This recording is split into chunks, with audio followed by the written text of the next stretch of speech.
यही कोर्ट को चला रहे हैं, न्यायालय को। अधिकारी नहीं चला रहे हैं, बाबू लोग ही चला रहे हैं। 10 साल 20 साल से जमे हुए इनका यादव जो बाबू है ना, ये रहेंगे तो मतलब हम न्याय नहीं पाएंगे। वो जो है ना, ये 10-10 साल से, कोई 5-5 साल से जमे हुए हैं। बिना मतलब का बात करते हो तुम, हो बाबू के झाड़ के बात हो, बात बढ़िया से बात करो उससे, समझा कि नहीं? बात करो, सुनोगे उससे प्यार से बात करना, उसका मतलब नहीं प्यार से क्या बात यार। एक ही पक्षकार जब आया है न्यायालय में, एक केस में उपस्थिति डाल रहे हो, दूसरे में अनुपस्थिति डाल रहे हो, तो इसमें नहीं लग रहा है साहब के स्टेज में पैसा उपस्थित हो गया। नहीं, बाबू लोग बस कर रहे हैं, बस कार से इंटरेस्ट पक्षकार को दिखाएंगे, मेरा कहीं इंटरेस्ट बोलिए तो मिर्चा लग जाता है। चलो यार लगाओ इसके यहाँ से ट्रांसफर पिटीशन, है ना? चलो कलेक्टर के यहाँ लगाओ, इंस्पेक्टर के पक्षकार से मिला हुआ है आने के बाद। जब सब्र का बांध टूट जाए तो ऐसी परिस्थिति आमतौर पर देखने को मिलती है। यह पूरा मामला अंबिकापुर तहसील न्यायालय से जुड़ा है, जहां एक पक्षकार अपनी उपस्थिति दर्ज कराने के लिए सुबह से शाम तक मौजूद रहा, लेकिन तहसील के बाबू ने 2 मामलों में से एक मामले में उपस्थिति दर्ज कराया तो वहीं दूसरे मामले में अनुपस्थित बता दिया गया। इसकी जानकारी पक्षकार के वकील को लगी तो तहसील में पहुंचे वकील और तहसील के बाबू के बीच तीखी बहस देखने को मिली। इस तीखी बहस के बीच पक्षकारों ने अपनी पीड़ा बताने में कोई कोताही नहीं बरती। क्या कुछ कहा, सुनिए। निजामुद्दीन अंसारी, कल हम आए थे, मतलब 16 तारीख को 11 बजे से लगे, मैं 5 बजे तक रह गया कोर्ट में। इस वक्त जब भी आए तो बोले कि आपको जवाब देने के लिए वकील साहब बुलाइए। हम बोले कि वकील साहब कमिश्नर कोर्ट गए हैं, आ रहे हैं तो जवाब देंगे या कुछ बताएंगे। जब वकील साहब के पास बोले कि अगर होंगे तो साहब बैठे थे। जब साहब बोले कि क्या अभी आपका पेशी के लिए अंतिम वो जवाब के लिए वो अंतिम है या समाप्त है? तो बोले सर मेरे को नहीं पता सर। तो ये बाबू बोल रहा है मतलब श्रवण यादव जी कि नहीं इनका वो पेशी बढ़ा दिया हूँ। तो बोले दस्तखत ले ले। तो साहब फाइल बढ़ा दिए और ये फाइल खींच लिए, बोले कि नहीं अनुपस्थित कर दिया हूँ। तो हम बोले इसे कैसे कर दिए?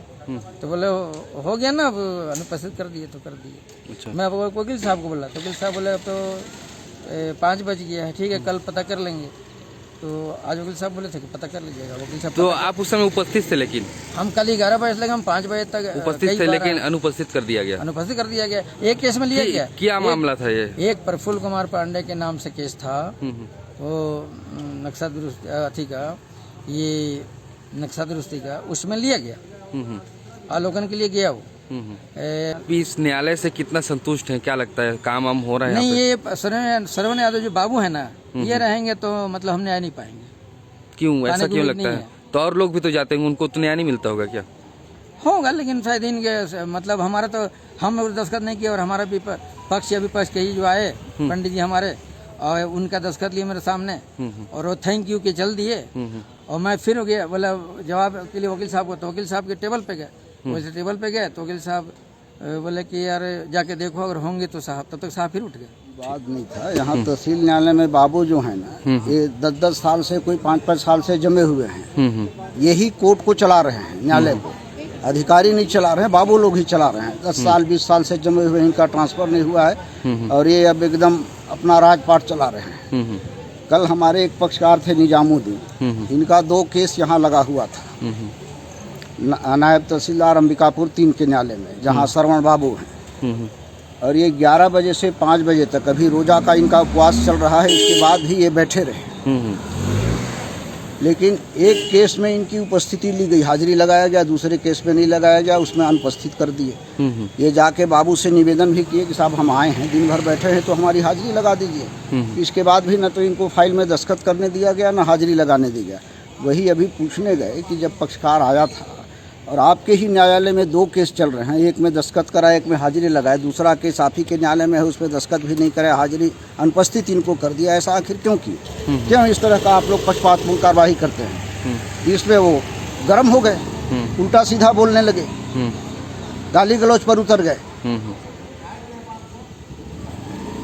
फिर क्या हुआ? फिर क्या होगा? फिर हम लोग आ गए कि ठीक है भाई, अब आपके यहाँ से तो हमको न्याय मिलने का उम्मीद नहीं लग रहा है, आप एक पक्षकार के प्रति इंटरेस्ट ले रहे हैं, और इस प्रकार की कार्रवाई कर रहे हैं, अब तो ये केस एसडीओ या कलेक्टर साहब के यहाँ आवेदन लगा के आपके न्यायालय से दूसरे न्यायालय में ट्रांसफर कराना पड़ेगा, क्योंकि आपके रहते न्याय तो मिलेगा नहीं। जब पक्षकार यहाँ बैठा है, बैठने के बाद भी आप उसको अनुपस्थित कर दे रहे हो, तो आपके यहाँ से क्या न्याय मिलेगा।